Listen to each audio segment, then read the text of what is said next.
सबका अपने, जैसे मैंने अपने विवेक से काम लिया है, मुझे कार्यालय आना था, मैं कार्यालय आ गया। मैंने अपने विवेक से काम लिया है कि मुझे 9 को दतिया जाना है तो जाऊंगा। ने बोला है कि कांग्रेस ने कहाँ षड्यंत्र किया है, हम उस षड्यंत्र को समझने का प्रयास करेंगे। सर, आशुतोष तिवारी जी हमारे साथ मौजूद हैं। सर, 2 सवाल कि आपने इतनी मेहनत की, दतिया उपचुनाव में नजर भी आया, लेकिन सवाल तो यही उठ रहा है कि चूक तो गई बीजेपी।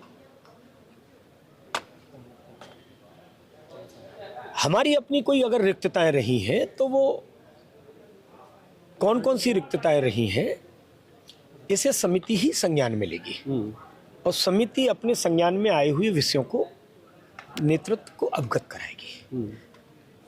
चूक तो होती है, राजनीति का क्षेत्र है, और क्या चूक हुई है इसकी समीक्षा और उसके बिंदु, आए हुए बिंदुओं में सुधार, तो व्यक्ति के नाते, साधारण कार्यकर्ता के नाते हमारी जो भी भूमिका पार्टी तय करेगी उस भूमिका का निर्वहन मैं करूंगा। सर, मतदाताओं तक बात क्यों नहीं पहुंचा पाया?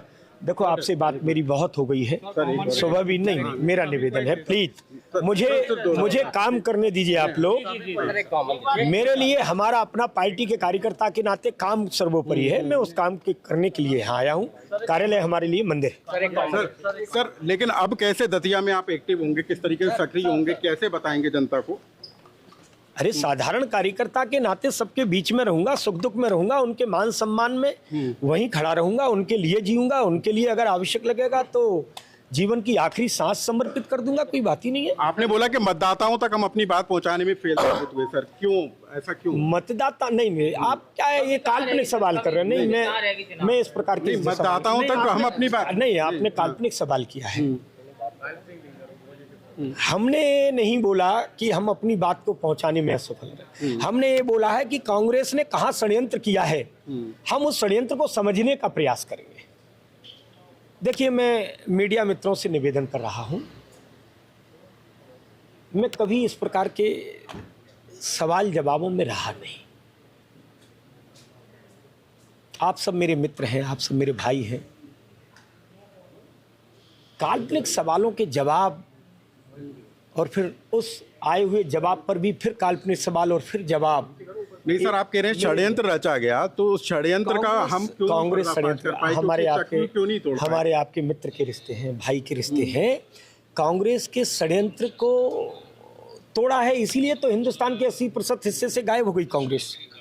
कांग्रेस पिछले 25 साल से कहाँ है? क्या आप चाहते हैं 230 पर भाजपा जीते, नेतृत्व बने, फिर हमारा जो जिसे कहते हैं ना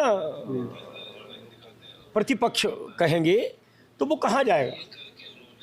इसलिए अगर कहीं कोई रिक्तता भी रही है तो उसे पूरी करेंगे। लेकिन आप देखो, कांग्रेस का कोई एक दौर था जब हम और आप कहते थे कि कांग्रेस के उसमें कहीं सूर्यास्त नहीं होता, पर अगर अब देखा जाएगा तो सूर्योदय टिमटिमाता है, क्योंकि 80% हिस्से से कांग्रेस गायब हो गई है। तो सर, कांग्रेस के षड्यंत्र में बीजेपी फंस गई क्या सर? दतिया का मतदाता फंस गया या बीजेपी के कार्यकर्ता फंस गए दतिया के अंदर? कांग्रेस ने षड्यंत्र किया और उसके षड्यंत्र में कहाँ चूक हुई है, इसकी समीक्षा हमारी समिति जो तय हुई है वो कर रही है, और वो आए हुए बिंदुओं पर अपने आप ही नेतृत्व संज्ञान मिलेगा। और लेकिन भीतरघात तो हुआ है ना सर, ये तो मानते हैं आप?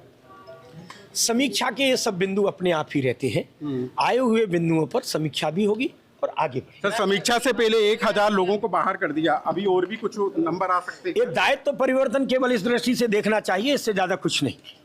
तो आशुतोष तिवारी हैं जो कह रहे हैं कि जिम्मेदारियों से लोगों को अलग किया गया है और इसको संगठन से बाहर करना नहीं देखना चाहिए। लेकिन इस पूरे मामले को लेकर बीजेपी ने जांच समिति का गठन किया है और जांच समिति की बिंदुओं के आधार पर आने वाले दिनों में पार्टी को एक्शन लेती हुई नजर आएगी, यानी कि किसकी कहां पर कैसी जिम्मेदारी है वो तय की जाएगी। कुल मिलाकर मध्य प्रदेश में दतिया विधानसभा सीट के उपचुनाव में बीजेपी की हार को लेकर जमकर शोर मचता हुआ नजर आ रहा है। सवाल कई तरह के उठते हुए नजर आ रहे हैं। मेल मुलाकातों का दौर तेज हो गया है, बैठकों का दौर तेज हो गया है।